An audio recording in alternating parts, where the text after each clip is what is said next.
So we're going to start.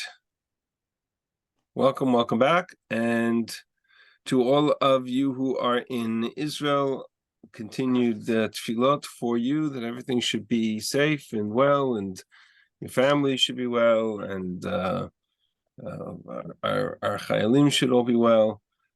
And our prayers for the chatufim, they should return home safely. And what can I tell you? It is a difficult time for Klal Yisrael, but hopefully a little bit of learning in Torah should be for their zchut, and that's our goal. So we're going to start right away. I'm going to share my screen, and we're jumping right into.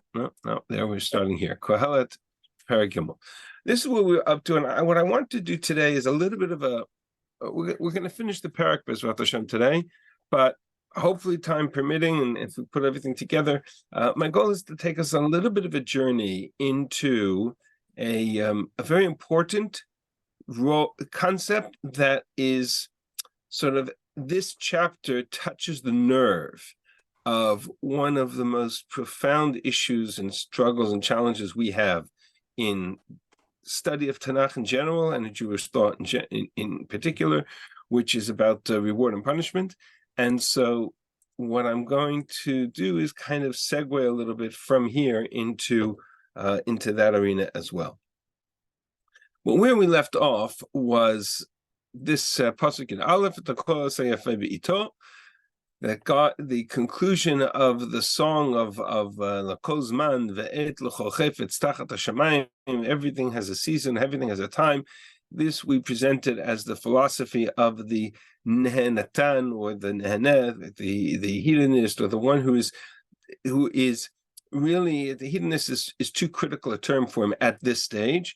His focus really is about the notion of the deep, profound faith that man was created to receive the world from God. God being perfect, God made the world beautiful. There's a lot of faith, there's a lot of emunah, there's a lot of bitoch, there's a lot of deep, profound faith in this initial part of the statement. And therefore we are like, and we use the analogy of the Medrash, who describes the human being created last because he is the guest at God's table. And that's precisely what KOHELET describes, right? If God has created the world and God runs the world, then he's provided to us. And then, so our job is to simply receive this world and not to criticize it, not to critique it, not to challenge it, but to accept that all that happens by God's hands, that a person should eat and drink and enjoy the good in his labor is a gift from God. All that God does, man cannot affect, cannot change, and losif, and ligro, you can't add to it, you can't take away from it. And therefore, that is the total sum of the role of the human being. And as correctly pointed out, somebody made the observation at the end of Shir last week, this is a very problematic theology, and I don't disagree. It is very problematic. We'll see how problematic it is momentarily. But the first is the positive side of it. The positive side of it is that God put everything into this world. He runs this world. There's a deep faith in that context. And we even suggested that there's a certain element of the worldview of Yitzchak Avinu, who is kind of the classic example of somebody who lives with his face towards the heavens, literally as if he's on the altar of the Mizbeach of the Akedah. And whatever God does, he accepts, because he's totally passive in his attitude towards the world. He's certainly not going to try to change the world, impact the world, address the world, because that's not the role of the human being, says this perspective. Rather is to receive, to accept the world, the perfect, beautiful world that God has created. However, that philosophy runs into a problem, and that problem hits him squarely between the eyes in Pasuk Tet Zayin, and that's where the story begins to unravel. ועוד ראיתי תחת השמש מקום המשפט, שם הרשע, ומקום הצדק, שם הרשע. Suddenly, Kohelet is faced with the fact that in place of justice, there is wickedness. In the place of righteousness, there is wickedness. The theory collapses the moment you place more than one human being in the world. The moment you move into a world of a society where there are other human beings, the theory is perfect when you're talking about man and Gan Eden, man and the world of nature. Man and the world that God created is beautiful. But the moment you place other human beings in the world, and now suddenly there's an element of a society, and there's challenges in a society, and there's evil in the society, and there are people challenging and pushing and challenging and even killing each other. Right now, suddenly you have a very problematic world. And that's where this theology, this theory, or this philosophy hits a roadblock. And so what does he do with this existence of evil? Are you going to suggest that in the world of evil, in the world of Makom HaTzedek Sham Harasha, there too, what are we going to suggest? There too, God runs the world and we are powerless to do anything about it? That's very problematic. And that's more or less where Kohelet is going to leave us. You know, the notion of God runs this world, everything is predetermined, everything is the ultimate expression of Emunah works when the notion is directed towards your relationship to God, or my relationship with God. My relationship with God, I can take a philosophy that says everything that happens for a reason. Gamzu l'tov. I may not understand the reason. Kohelet said earlier that we cannot understand God's actions. Everything happens for a reason. God runs this world. That's fine. That's fine and good. But what happens when you flip that around? What happens when you take the attitude that says, well, if everything happens because God wants it to happen, then I'm absolved of all responsibility and all accountability for my actions. Then I can do whatever I want, because ultimately, if God didn't want this to happen, he wouldn't let it happen. Now I'm into a very dangerous world of theology and philosophy. Now I basically say, okay, if I can make the argument, well, somebody does something to me that's evil, I'm supposed to say, Gamzu l'tova, this is God runs the world, he must know better. Then what happens when I take out a gun and shoot somebody and say, well, if God didn't want the bullet to reach that target, he wouldn't let it. And I'm not responsible for my own actions. Into a very dangerous world. And just to show you how dangerous that world is, I want to take us on a little bit of a segue. And that segue is the opening chapters of Sefer Bereshit. We just finished Parshiyot Bereshit to Noach. So this is a little bit of segue into Parshat HaShavua, but it's so relevant and so powerful here. We just have to go to the opening chapters of Sefer Bereshit and try to understand where we go from the creation of chapter 1, so beautiful, man is a guest in God's world and everything is pristine and everything is perfect, and God looks at the world and he says, it's so beautiful, it's so perfect, to the Mabul, to the flood, where God says he regrets having created the world in the first place. And that's 5 chapters. Now it's true, it's about 2,000 years, but that's 5 chapters. What did we do? 1,000 years, actually. And the answer is that you simply need to trace the story of human beings. What happens to Adam and Chava after they leave Gan Eden? And it's a series of events. Bereshit, Perek Gimel, Perek Daled, Perek Hey. It's a series of events. And those series of events trace exactly what we're dealing with. Ask the question from this vantage point. Is man responsible and accountable for his actions? Simple question. Okay? So here's Adam and Chava in Gan Eden. God says to them, did you eat of the tree? Starting with Pasuk Yud Bet. Did you eat of the tree that I told you not to eat from? Adam's immediate response is, oh, no, wait a second. No, the woman you gave me, she gave me from the tree. I ate. I'm not responsible. She made me do it. Wait, it gets even better. I'm not responsible because you made me do it. You gave me her. So whose accountability here? And then God turns to the Isha and says, Mazot Tasit, what did you do? And she says, Hanachash ishi ani ma'achal. No, it's not me. It's the Nachash. And who made the Nachash? Well, God, you made the Nachash. So it's all your fault. This has nothing to do with me. I'm not responsible. And so God's only resolve was to expel them from Gan Eden and let them see how they run the world on their own. You want to run the world on your own? Go for it. Adam, man is expelled from Gan Eden, and let's see how man does if he dethrones God and enthrones man.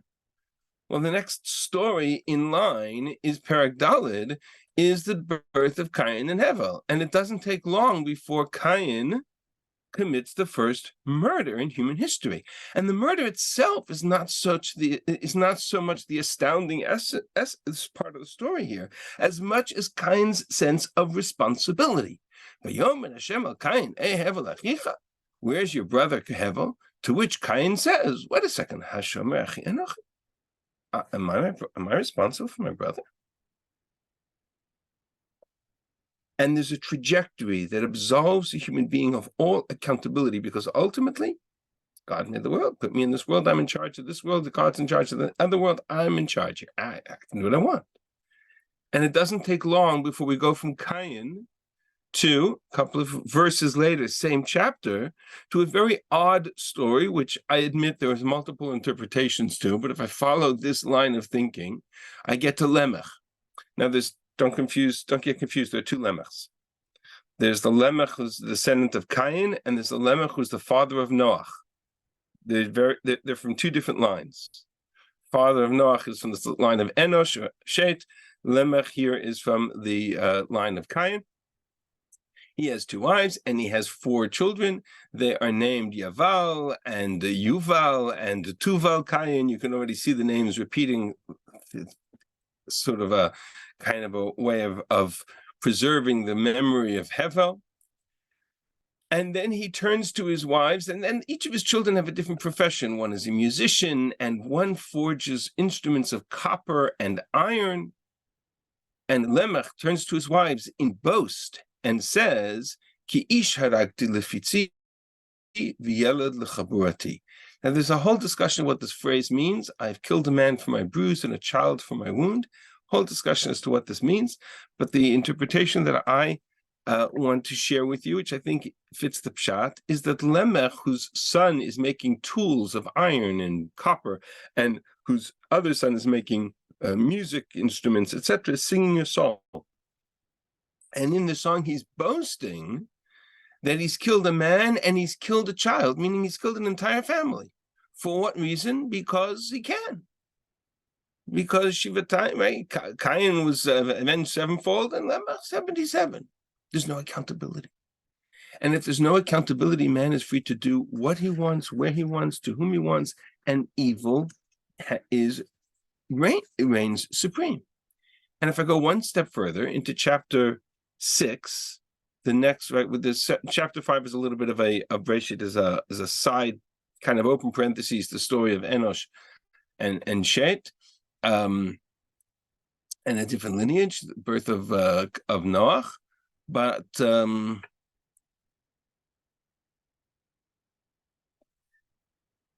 go to chapter 6, continuing the culture created by Cain.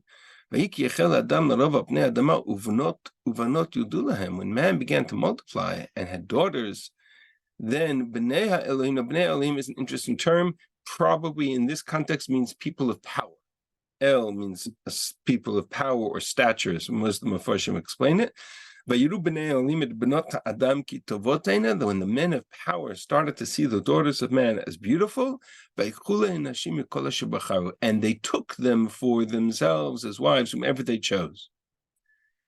And there were giants in the world, and there was violence in the world, and God took a look at this world that had been created by Cain and Lemech and Bnei Elohim, and there was only one conclusion. Man, God saw that man's evil was great, and therefore he regretted having made man. He was saddened by man's behavior. I will wipe out now, start again, reboot from Noah. And if there's a takeaway, if there's a conclusion of the stories of the early chapters of Breshit, it's this: that the moment the human being loses sight of the fact that the human being is created b'tselem Elokim, and takes total and absolve himself of any accountability for his actions, society can degenerate into total evil and chaos. This is violent chaos. That's Mekoma Mishpat. That's exactly what Kohelet says. Mekoma Mishpat, Shama Haresha. Mekoma Tzedek, Shama Haresha. The moment you place an entire society of people into this world, now I have wickedness all around me. So what's my solution?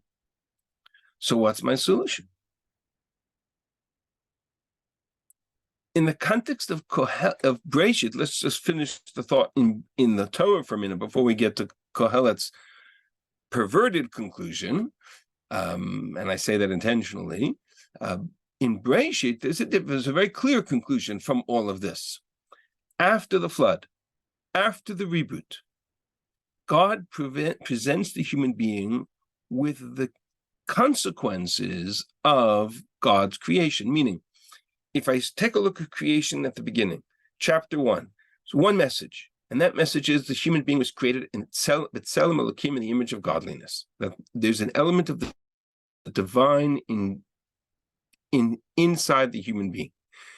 From chapter 3 to chapter 6, I have the consequences of what happens to the human being when they lose sight of A, accountability, and B, the sense of Tselem Elokim that's inherent to the human being.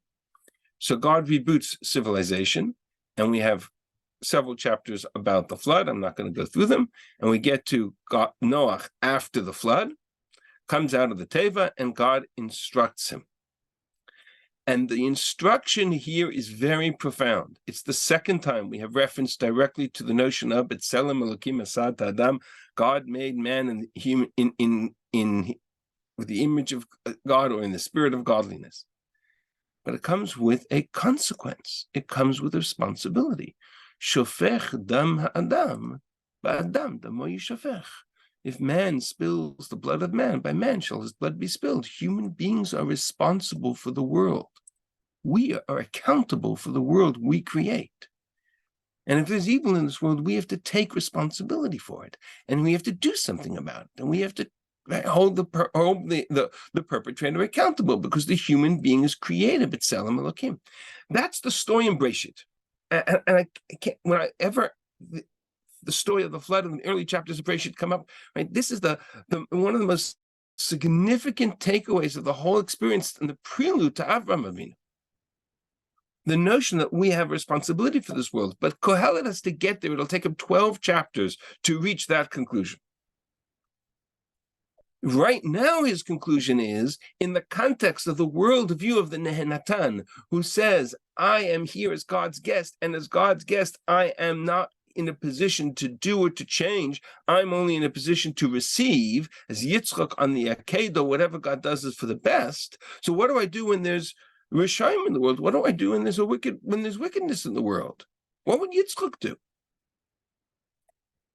So here Kohelet comes to the following conclusion.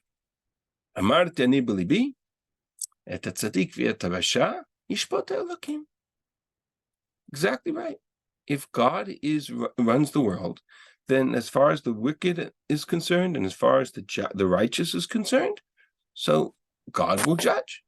For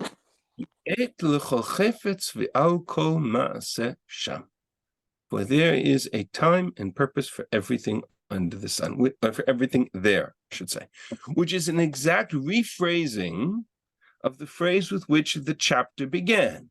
The chapter began with the statement, L'kol zman ve'et l'chol chefetz tachat hashamayim. For everything there is an et and a zman, a season, a time, under the heaven. And now suddenly, after he's recognized that there's a flaw in that argument, and the flaw is the existence of evil in the world, his solution is, okay, so if God runs the world, God will have to deal with accountability as well. Reward and punishment, schar v'onish, reward the righteous, punish the wicked. So says the theology of the Natan. She says, okay, so then that's God's domain too. Et tzaddik v'et rasha yishpot elokim. Where, when? Same phrase, but instead of tachat hashamayim, it ends with the word sham. There, and that's a segue into a whole new concept. We need to understand this concept. It's profoundly important. Kohelet introduces to us here, really, I would argue almost the first time in Tanakh, the notion that there is a sham, there is a there is a world outside of the here. And to that world, God is totally responsible and and will hold us accountable. Essentially, it's a reflection of, and this I think I shared with you at the end of the shir last week, but I was running through it, so I don't think I did it justice, but in the opening verse of chapter 1 of Breshit bara Elokim et hashamayim ve'et haaretz, the beginning of God's creation, He created the shamayim and the aretz. Aretz is the world, right? The entire universe. Shamayim is an odd word. What does shamayim mean? So some of Hashem say it comes from the word mayim, sham mayim, right? The world of the waters above and the earth below. But the Sforno makes a different observation, and he says that if you look at the continuation, there's Bereshit bara Elokim et hashamayim ve'et haaretz. In the beginning, God created the heaven and earth, and the earth was tohu vavohu and darkness, etc., and water and God's spirit, etc. There's a lack of parallel in this text, meaning I never go back to what was the shamayim. The Torah starts with a presentation of two domains: the domain of Aretz and the domain of Shamayim. And then continues to describe what happens in the domain of Aretz. God created Shamayim and Aretz. Haaretz, the world was tohu vavohu, etc., etc., etc., and then the rest of the story takes place. The flood and the Abraham and the Jewish people in Mitzrayim and the Jewish nation in the land of Israel and everything up to the end of Tanakh. We're left hanging with this pasuk that there's no parallel to. In the world of Aretz, this is how God created it, and the world of Shamayim, nothing, not a word. Says the Sforno, and it's a fascinating observation of the grammar. He says it comes from the word sham, there, and the same way words are in Hebrew have two kinds of plural. There's a plural that's meaning many, so it could be many theirs, right? But here he says, no, it comes from the word, the ayim ending, rather than, right, the yud with a chirik, the ayim ending. If I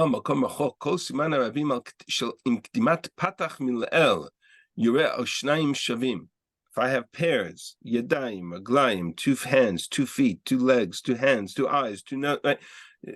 Every part of the body that comes in pairs, yadayim, aglayim, has a different plural ending than typical words that mean many. So he says the word sham shamayim is simply the doubly there, right? Sham, twice as far, shamayim. In other words, says this Sforno, all we know about shamayim is that it exists, but it exists so far out of our reality that we have no frame of reference by which to understand it. So all we're told in this opening verse is that it exists, but that's it. And essentially what the interpretation of Kohelet would mean in that context is that Kohelet is suggesting that accountability for righteousness and wickedness, for Makom Mishpat Shama Haresha, accountability for this evil is God's responsibility, but he's not going to do it here. He'll take care of it there. And that introduces us to a very difficult topic, which is the concept of reward and punishment theodicy, the wicked who suffer, the who prosper, the righteous who suffer, the notion of reward and punishment as it applies to the world we live in today. And at this point in the text, he will change it, he will back off it, he will backpedal it. But for now, what Kohelet is saying is reward and punishment, accountability before God exists, but it exists in God's world, Sham, and not in this world here. Now, we've all heard this concept. We know this concept. We're familiar with this notion. You've all seen it. You've all heard it. How many times have we heard that the reward and punishment is in the world to come, the next world? The notion that there is an eternal world, or we call it Olam Haba, the world to come, or Yemot HaMashiach, or Tchiyat HaMetim. There are different names for it, but it all comes to the same idea.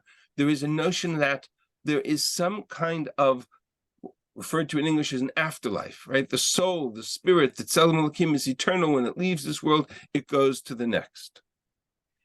Kohelet himself will say it, but he'll say it at the end of the book, right? In the end of the book, in a very different context. He'll say it at the end of chapter 11.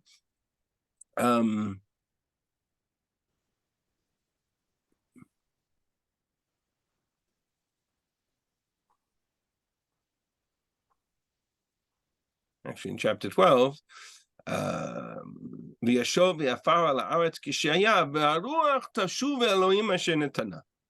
the earth, the dust, the body physically returns to the earth as it was, and the spirit returns to God who gave it.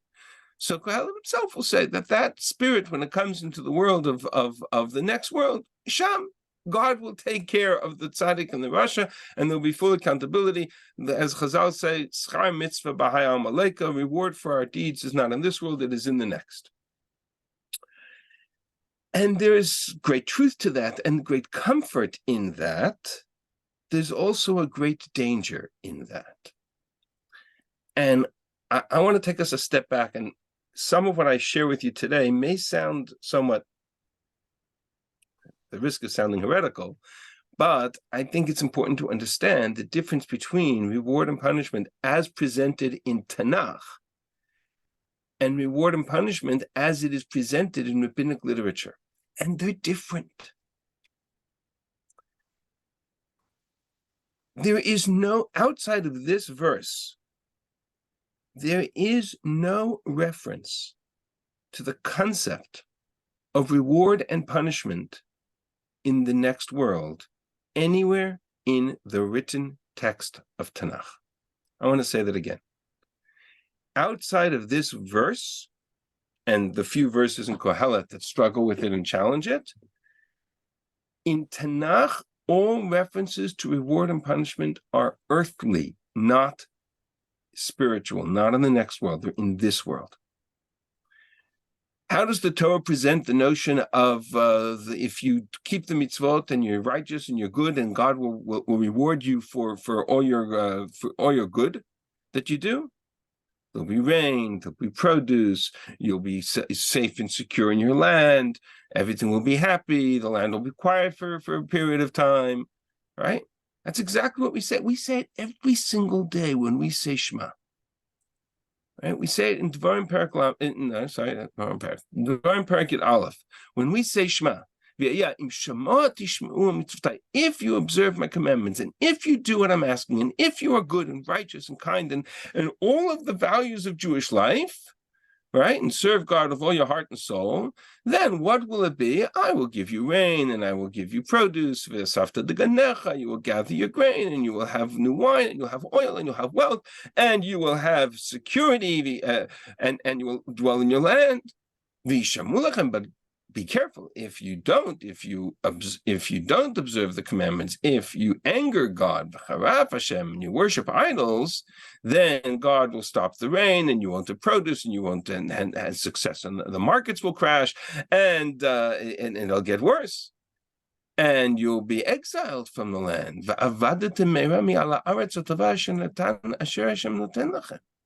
Exiled from the physical land.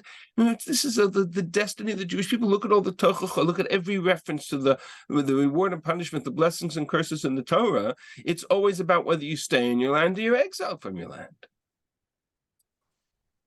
Where's the concept of Olam Haba? Where's the concept of reward in the next world? Where's the concept of individual reward for, right? The notion of the opening chapter of Mesilat Yesharim that I shared with you last week or 2 weeks ago, that says that the ultimate reward is to be in the next world and to have a spiritual connection to God. It's not here. And that's a struggle. It's also a very important concept. Think about it from this perspective. You've all heard the question, how can it be that the righteous suffer and the wicked prosper? You've all heard the question, right? The classic, typical answer that is given virtually in every context in which that issue is discussed is, well, that's what Olam Haba is for. So you get a little bit of the few bad deeds that you do here or punished here, so that you have a full flavor of the benefits of the world to come when you go to Shemaim, and vice versa, right? And the wicked prosper here, so that whatever good deeds they might do, they will be, they'll get some reward for in this world, but the eternal reward is in the world that is really the great world of the world to come. The Gemara says it. It's a famous Gemara in the story of Gemara in Chulin, which you have on the source page, in source 9. Yaakov Omer, Ein lecha kol mitzvah u'mitzvah shektuva b'Torah, shematan schara b'tzida, she'ein tchiyat hametim tluya ba. Every time the Torah talks about the world, about reward for mitzvot, the interpretation of Chazal is that it's really an allusion to a world that is eternal. But tchiyat hametim is the Gemara's expression for an eternal world, meaning the world to come. And the Gemara gives 2 classic examples. In the midst of Kibbud Avim, honoring parents, the pasuk says, "Leman yarichun yamecha u'leman yitablach." In order that you shall honor your father and mother, in order that you should have long days, yarichun yamecha, and it should be good for you. And with regards to shiluach haken, sending away the mother bird and taking the eggs, the Torah says, "Leman yitablach ve'arach liyamim." It should be good for you, and you'll have long life. Says the Gemara, Rabbi Yaakov, Harei shamar lo aviv alei lebirav aveli gozalot v'ala lebirav v'shilach ta'em minatalat abanim. Here's a story. Father says to his son, go climb the tree, send away the mother bird, bring me the eggs, fulfilling both mitzvot at the same time.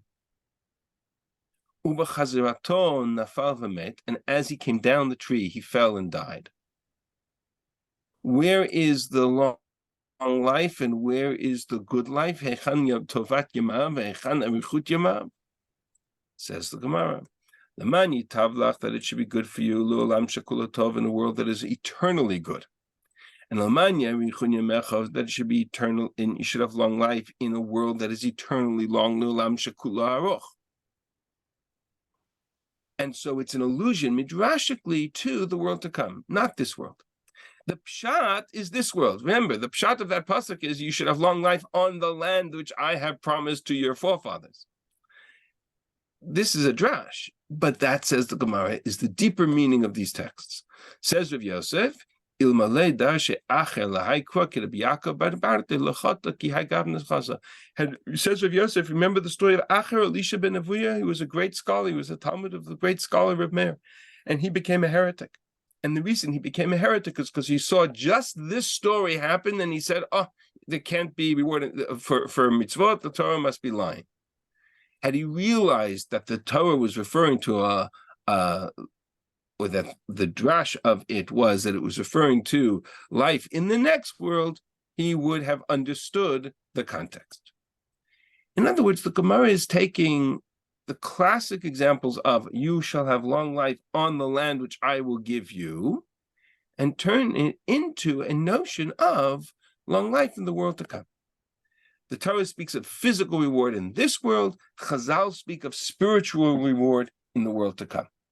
I have no doubt, and we'll come to it at the end of the shir today, the Chazal are correct, and Kohelet will address it. But my question is a different one. This is a simple answer to a complex question. Righteous suffer, not to worry, they will be rewarded in the world to come, and that's an eternal and a much more profound world. It's a great answer. It's so good an answer. Why didn't God say that to Eov? Why do I need 30 plus chapters of Eov complaining about how hard, how evil he's been, how unfair he's been dealt with? Why God comes to him at the end and he says, you will never understand what I do because you were not there at the time I created the world. Why doesn't God simply say to him, wait a second, Eov, what are you worried about? There's a world to come. Sort it all out.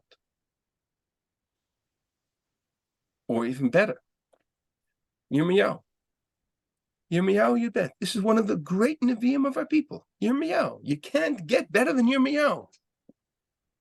Yirmiyahu starts in chapter 12 by saying, Tzaddik ata Hashem, ki ariv elecha, you God are righteous, but I will fight with you. I will struggle with you.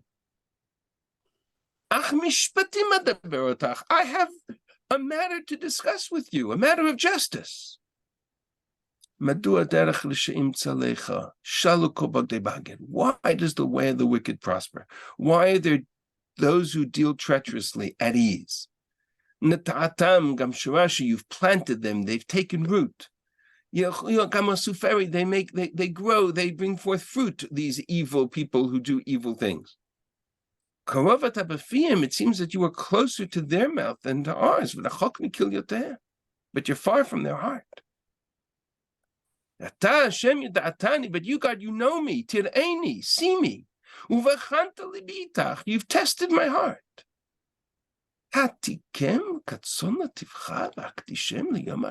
Will you put them out like sheep for the slaughter and prepare them for the day of slaughter? How long shall the land mourn at Matai te'eval haaretz?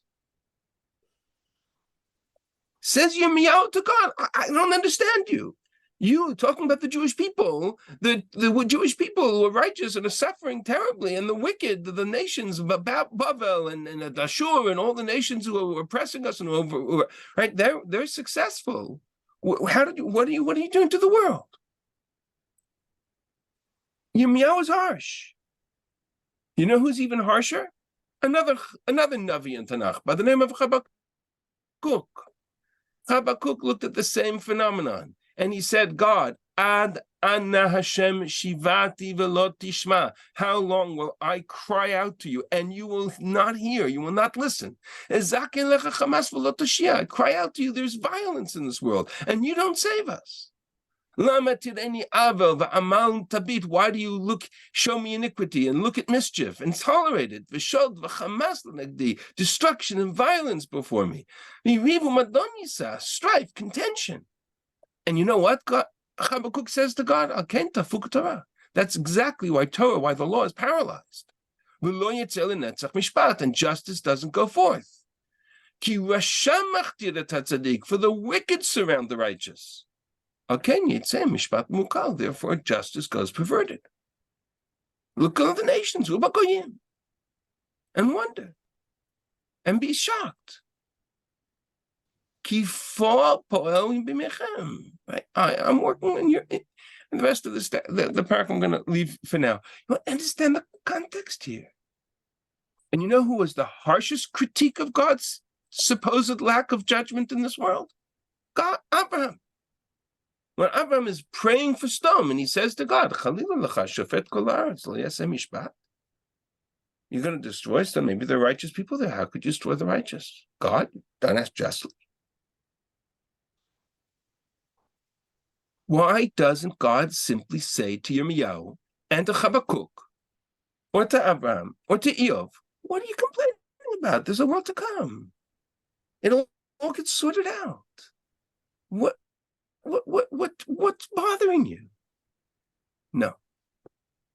In the world of Tanakh, in the world of the Nevi'im, reward and punishment is absolutely in this world, not in the next. And anything else is a perversion of justice. Reward and punishment is on a national scale. It has to do with the Jewish people as a nation. We'll talk about the individual context of that in a moment. Probably not today, but another year, right? But there's a notion, like Devarim Perek Lamed, God spells it out. If you as a people go into exile because of your sins and you do tshuva, I will bring you back. But it's about being in the land. It's about reward and punishment for the Jewish people as a nation in the land, outside of the land. Yirmiyahu says people are suffering. God could have said, well, they'll get sorted out in the world to come. What are you complaining about? But he doesn't say that. Nowhere in Tanakh does God ever say to Yirmiyahu, to Habakkuk, how many chapters in Tehillim deal with this question? How many chapters in Psalms does the psalmist pour out his heart to God about the wicked who prosper and the righteous who suffer, and where is justice in the world, and when are we going to see the David rewarded for his right? And nowhere is there such a simple answer as what are you complaining about? Just wait till the world to come and it's all be sorted out.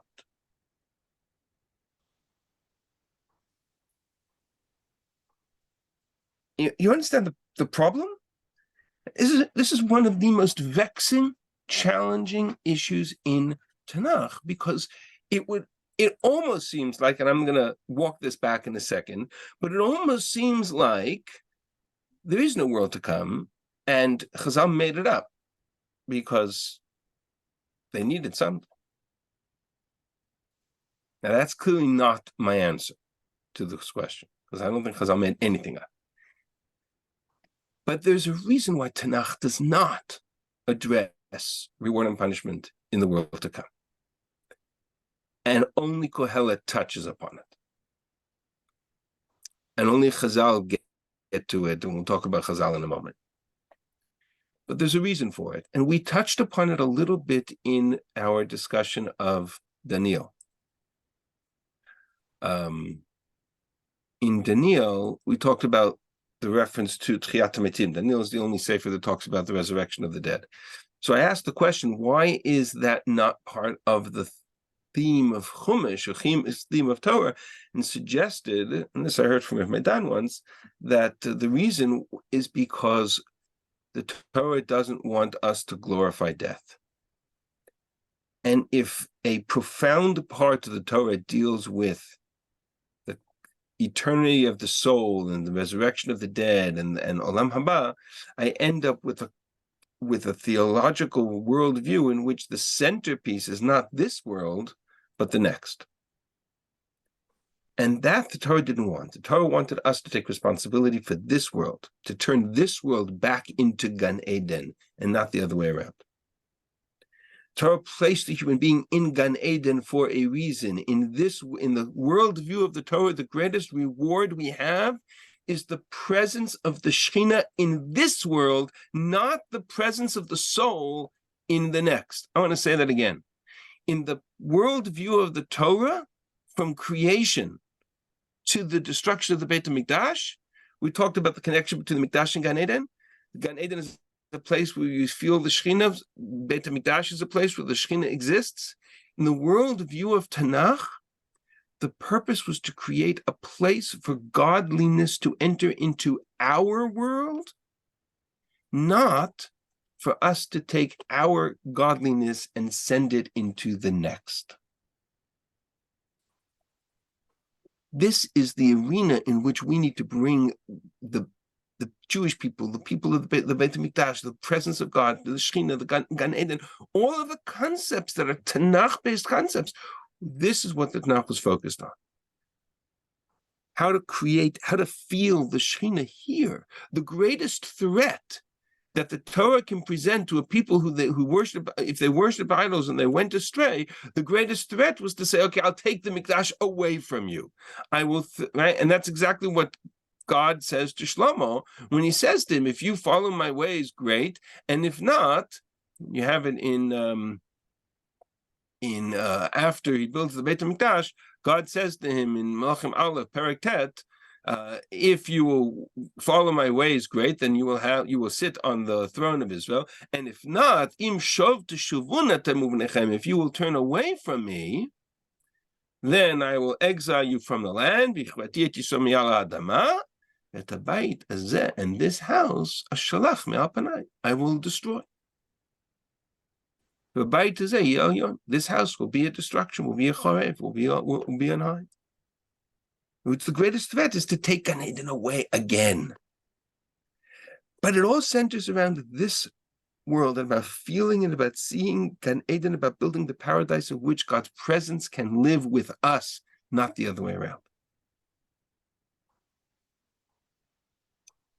Okay, if that's true, and I think it is true, then we have to ask the most important question, which is, so why does the concept of reward and punishment in Chazal, in all rabbinic literature, focus so dramatically on the concept of Olam Haba, of the world to come, and Kohelet is the only book in Tanakh that deals with it and says, oh, the tzaddik and the rasha will be judged in the next. Follow the question? Where's the transition point? What happened? And I think the transition point is very important for us. Because I don't think for a minute that Chazal made up the concept of reward and punishment. On the contrary, you see it here in Kohelet, of Olam Haba. But it was less significant as a purpose, as a goal for human behavior, for our actions. Until the end of Tanakh, until the last prophet of the last prophecy, until the book of Malachi. And what happens in Malachi is a very critical moment in our history and in Tanakh, because if everything up until the entire period of history, from creation through Bereshit, through the Jewish people, through the story of Moshe and the giving of the Torah, it's all about relationship with God. It's all about feeling God's presence. And as long as I had a Navi, as long as I had prophecy, as long as the primary goal of every Navi, of every prophet, was to essentially identify the trends in history, to understand history. The goal of Moshe was to give us the Torah. The goal of every other prophet was to understand, are we doing what God wants? Are we not doing what God wants? Is the story, is the destiny of the Jewish people in line with the expectation? Are we following, right? Where is the system, the operative system of reward and punishment as it applies right now in this world? That's the primary goal of the Navi, which is why Yirmiyahu, when he saw a perversion of it, complained to God, which is why Habakkuk, if he saw a perversion of it, complained to God.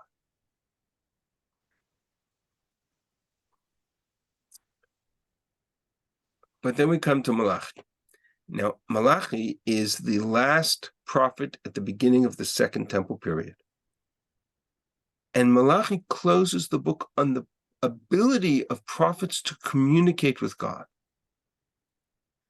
And so he says, and with this, I'm going to read this piece of the story because it's very important.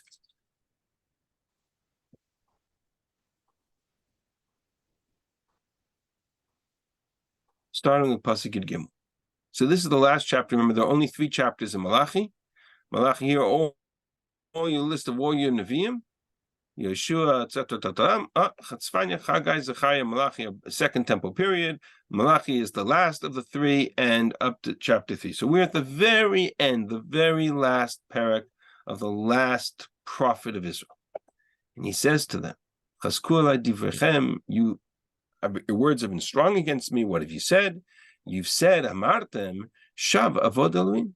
We have no purpose in serving God. Ma betza, what gain do we have? What reward do we have for serving God? Ki shamarnu et mishmato. Ki halachnu kodanit b'fnei Hashem, that we've walked mournfully before God. V'yata anachnu ma'ashim zedim. So we are praising those who are guilty. And we are elevating those who are wicked. They tempt God and they escape. And the system of reward and punishment is breaking down. Says God, those who fear God, those who are loyal to God, say one to the other. And God listens. Vayishma, and he hears those who are loyal to God. Vayikatev sefer zikaron lefanav, and he records their deeds and their actions in a book of remembrance before God. Last week we spoke about the notion, or 2 weeks ago, that zikaron in Tanakh means mishpat, judgment. Their deeds are written down in a book. Think about Rosh Hashanah and Yom Kippur and the 3 books that we talk about, the 3 books that are written up, right? The source of that concept comes from here. And I will hold on to these books and I will keep them for some time in the future. Yes. Sorry. Hi. How are you doing? They will be mine. I will hold on to them for the day in which I make a treasure or an accountability, and I will spare them, and then sometime in the future, you will finally understand the difference between the righteous and the wicked, and those who serve God and those who do not. The day is coming, like a furnace. Those who are proud, those who are wicked, they will be consumed like stubble, like flax. But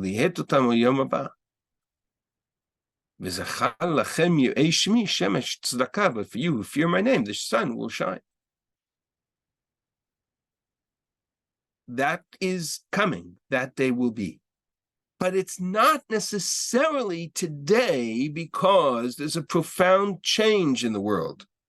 The closing of prophecy shifts the relationship with God. The operative, perceptible, recognizable system of reward and punishment needs a Navi to identify it. And if I don't have Nevuah, I can no longer identify how the total package is operating. I can no longer see the picture of the connection between the deeds and the reward in this world. That's a function of the loss of prophecy, says Malach. And so every deed gets recorded in a book, and God will hold on to those books for some future time. But that means that we've pushed the concept of reward and punishment on a global scale, God's accountability, into a future time or a future place, Sham. What is our responsibility here, says Malachi? Zichru Torat Moshe Avdi. To remember the Torah of Moshe. Meaning, the Navi says to them, my job as a Navi is coming to a close. Prophecy, direct communication is coming to an end. And so now what you'll have is, when prophecy, Rav Soloveitchik used to say, the prophecy is a two-way street, it's a dialogue. A Navi speaks to God, God speaks to the Navi, a Navi prays to God, like Abraham, ki Naviu v'yitpalel, God speaks to communicate to the Navi. Once Nevuah is shut down, the conversation with God still takes place, but it takes place asynchronously instead of synchronously. So now we talk to God in tefillah, in prayer, and God talks to us through Torah. But they're 2 different mechanisms. And that's exactly what Malachi says. Zichru Torat Moshe Avdi. Remember the Torah, because that's going to be the form, your only message that communicates. Asher tziviti otam b'chorev. You're no longer going to have prophets to be able to guide you in that regard. Until sometime in the future, I will send you Eliyahu and Nabi, and the world will change. But the close of prophecy changes the equation. And so Chazal pick up from here and talk about there exists a notion of accountability in the next world. But the difference between accountability in the next world and accountability in this world is the difference between national reward and personal. In the next world, every individual tzaddik in Russia, their deeds, their actions are accountable. That's exactly what Malachi speaks about when he says that their actions will be written in a book, v'yishma v'katev sefer zikaron lefanai, for those who fear God. It's individual. Tanakh is the story of the Jewish people. Tanakh is the story of the Jewish nation. And as a nation, the goal was to guide the people to their land, to guide the people to the relationship with God, to guide the people to their closeness to God, to be the people in Gan Eden. Kohelet is the only address to the question of the individual rather than the collective. The Neheneh, who's created at the end of chapter 1 of Bereshit, is an individual. As an individual, you're there. God created you in this world, and you look up at the heavens and you say, God created the world, God runs the world. I'm an individual. I don't have any impact on the world. And if there's injustice in the world, I'm powerless to change it, says the Neheneh. And so I drop all responsibility onto God in the next world. That's Kohelet's conclusion. As an individual, I drop all responsibility onto God's shoulders. And here, in the 2 minutes left, I want to finish the parak because I want you to see the consequences of where this leads him. If I absolve the human being of all accountability and I drop all of that onto the shoulders of God and I say, okay, God, you punish the wicked, you reward the righteous. I am not able to do that. Then what happens to the world around us? What happens to this world? What happens to this world is that I lose, in a sense, I lose the Tzelem Elokim. I lose the ability to act godly. And so Amarti ani b'libi. So the conclusion, therefore, as al divrat b'nei Adam, as far as the men are concerned, shehem behemahim alayim. They're like animals. What does an animal do? It eats, it drinks, it reproduces. That's the job of an animal. It lives and it dies. Like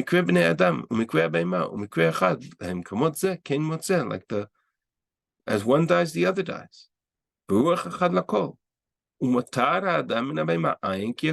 Man has no advantage over the beast for all his vanity.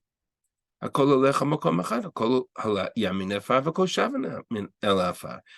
started at dust, we end at dust. Who knows?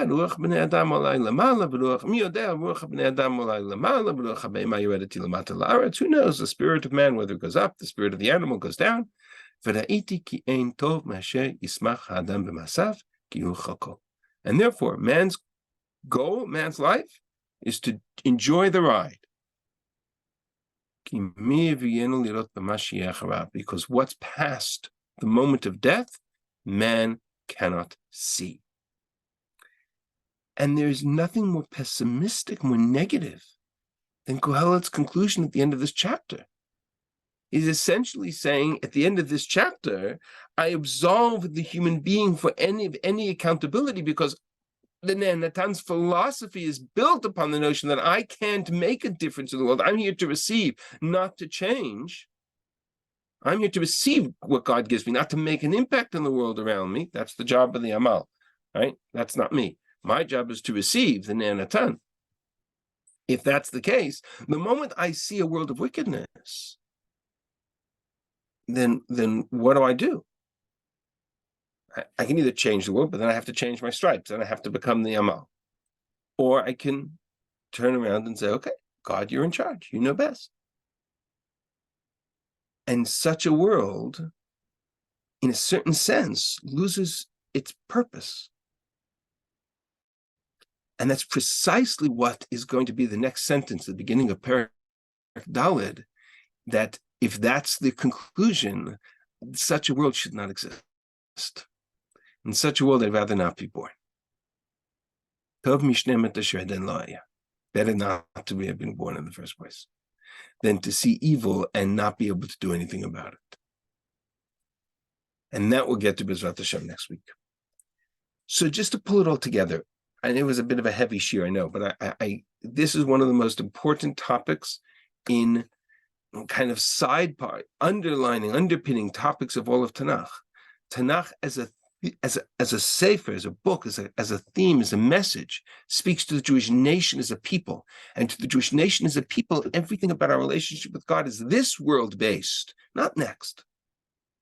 It's about the land of Israel, about the Mikdash of Israel, about the relationship with God.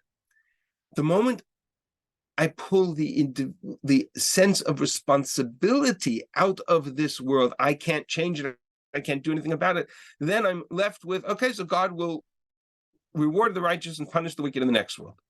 But that's not my goal. It exists. Yes, there is accountability before God in the next world, but that's not the goal. The goal is to make this world into a Gan Eden. Right? To bring God, to create a space that brings God here, not the other way around. And that's where Kohelet is going to struggle.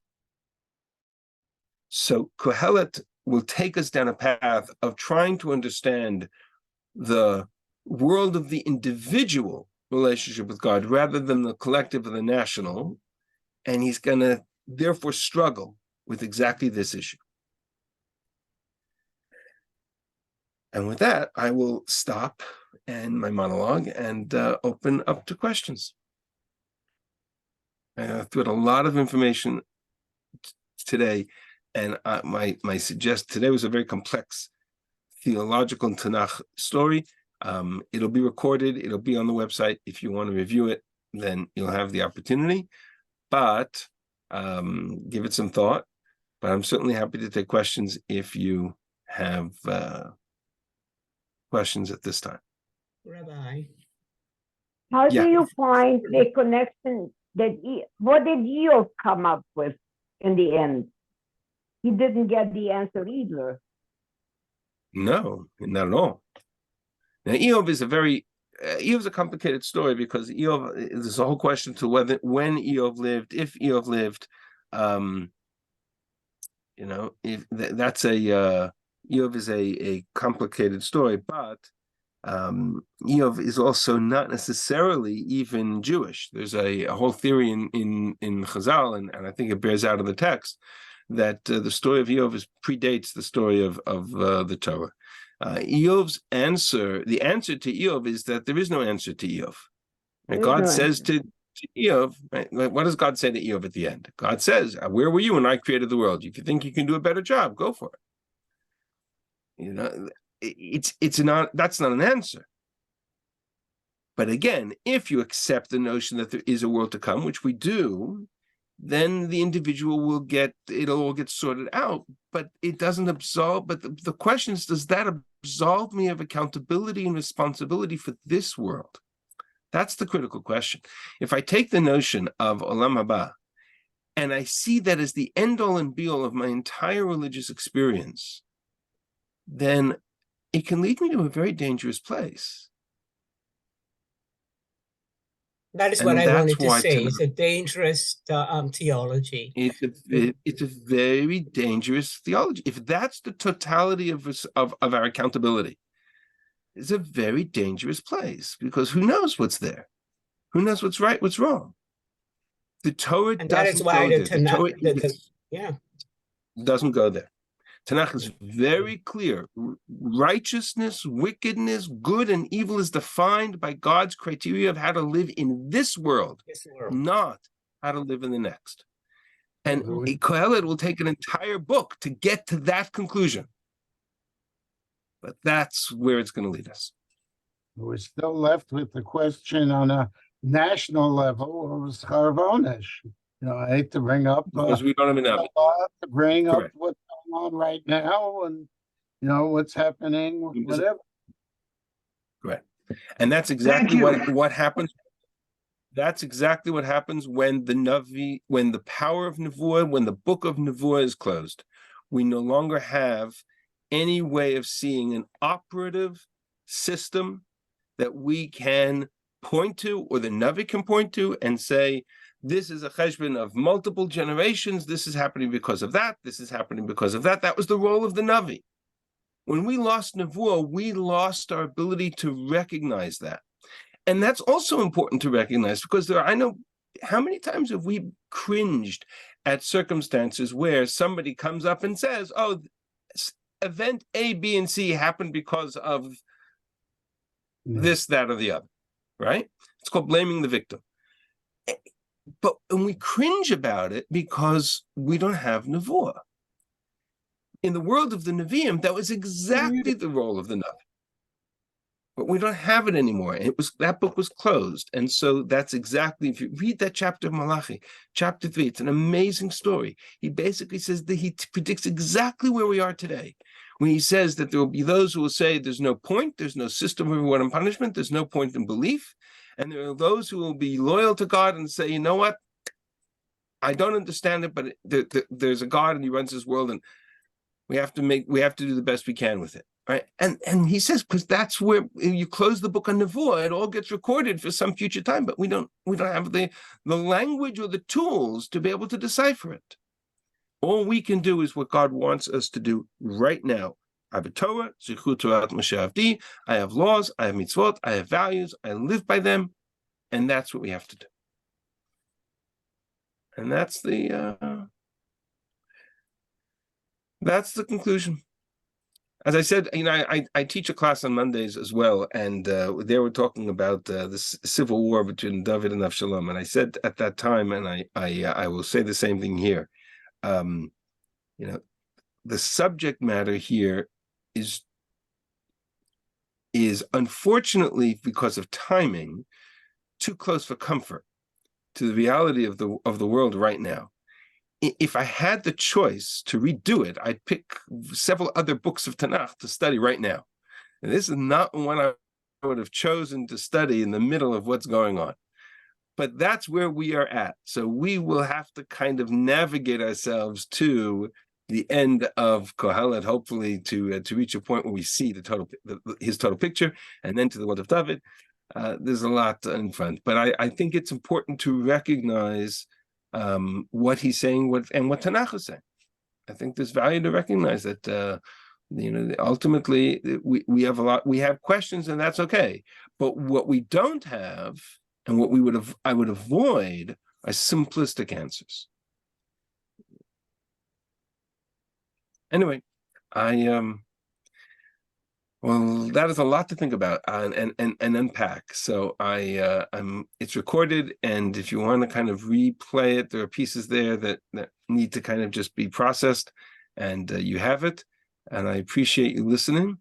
And Bezrat Hashem, we should all be safe. We should all be well, and all of Klal Yisrael should be well, and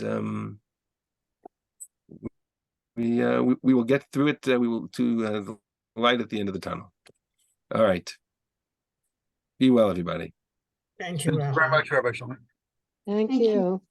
Thank you so much.